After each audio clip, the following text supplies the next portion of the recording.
Hi guys, hi friends, how are you doing today? Thank you for tuning into our YouTube channel. And today we are going to talk about greenhouse farming technology. We need to know what greenhouse farming technology is, the greenhouse the pros and cons of greenhouse farming technology.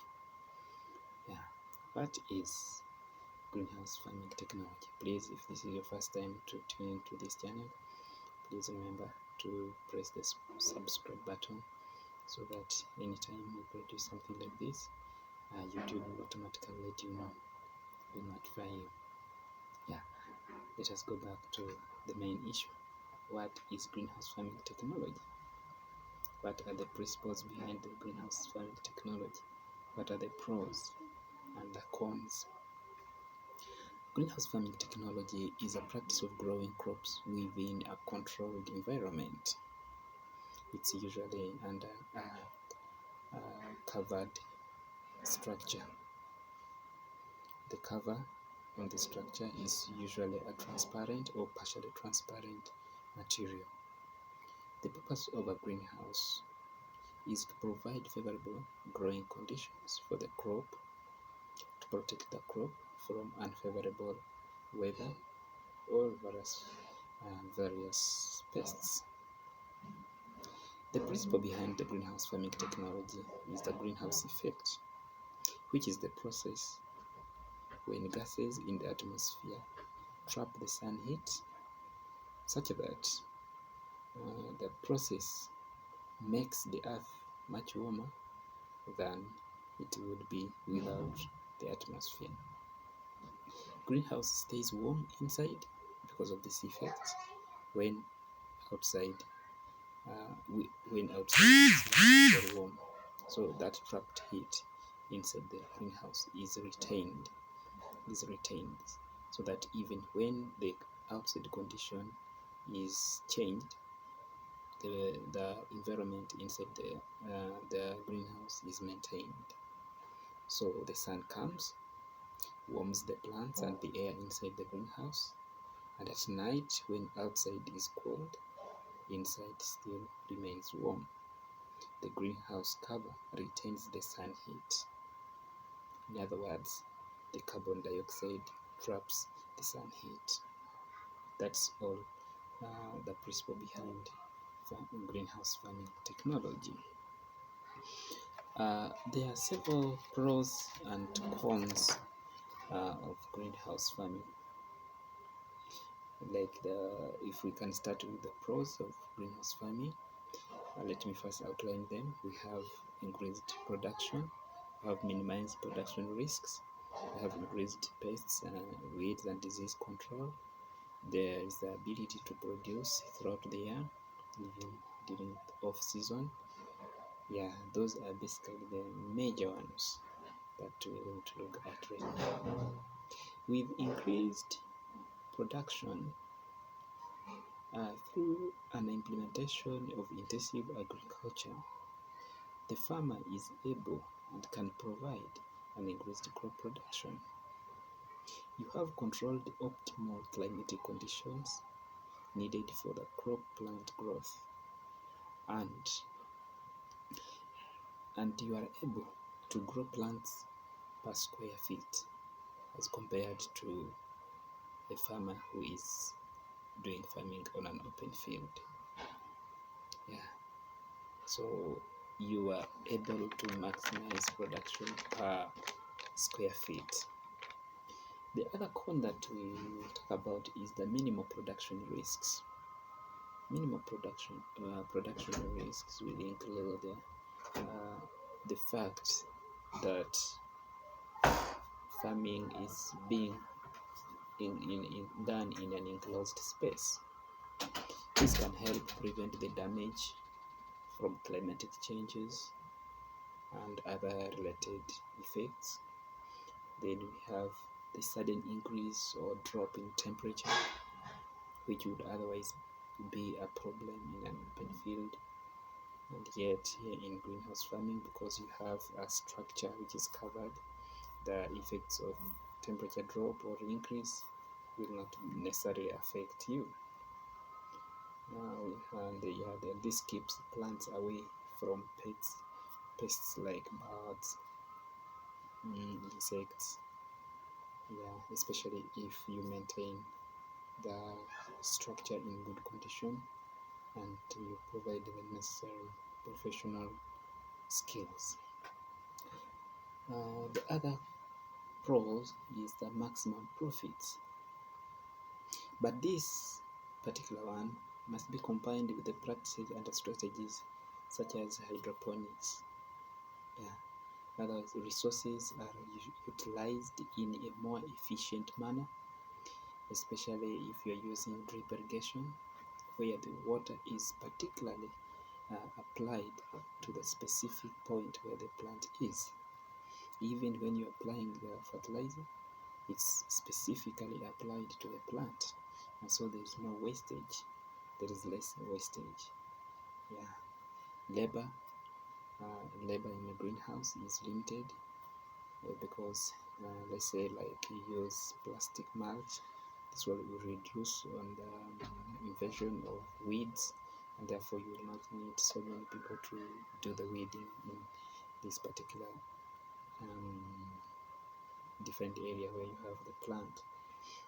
Yeah, then we have increased pests, weeds, and disease control. If the greenhouse is well designed and optimally built, it will be in a position to prevent the pests, the weeds, and the diseases. Say you have the insect net.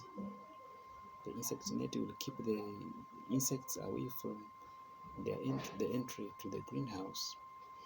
If you have a footpath at the entrance of the greenhouse, and every person is required to dip in his foot or feet before gets into, then some of the pathogens will be avoided. Yeah, the enclosed space can be restricted to only the necessary personnel, and this reduction in the traffic will also reduce on the chances of getting diseases brought into the greenhouse. Therefore, less people in and out will be a great idea to reduce on the invasion of diseases into the greenhouse. There is the ability to produce year-round.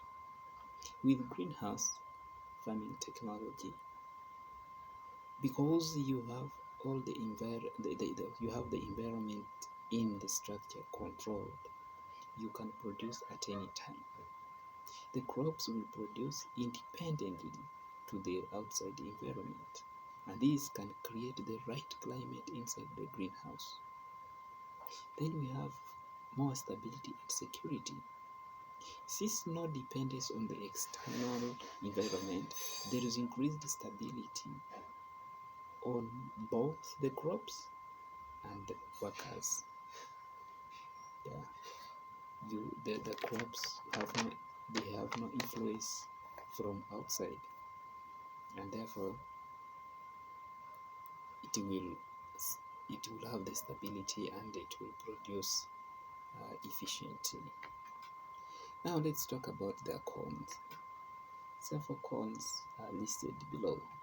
We have the precise greenhouse design, we have the high production costs, we have high skill level required, optimal conditions for diseases, and the need for the established market operation. Let's go into the details of these cons. Precise greenhouse design. It's very important to consider the design, the orientation, and the location of your greenhouse. The type of crop and the type of design must be considered. You know, the design of a greenhouse determines the amount of light to go in to be allowed inside the greenhouse, and also this amount of light may affect the flowering and other operations in the greenhouse.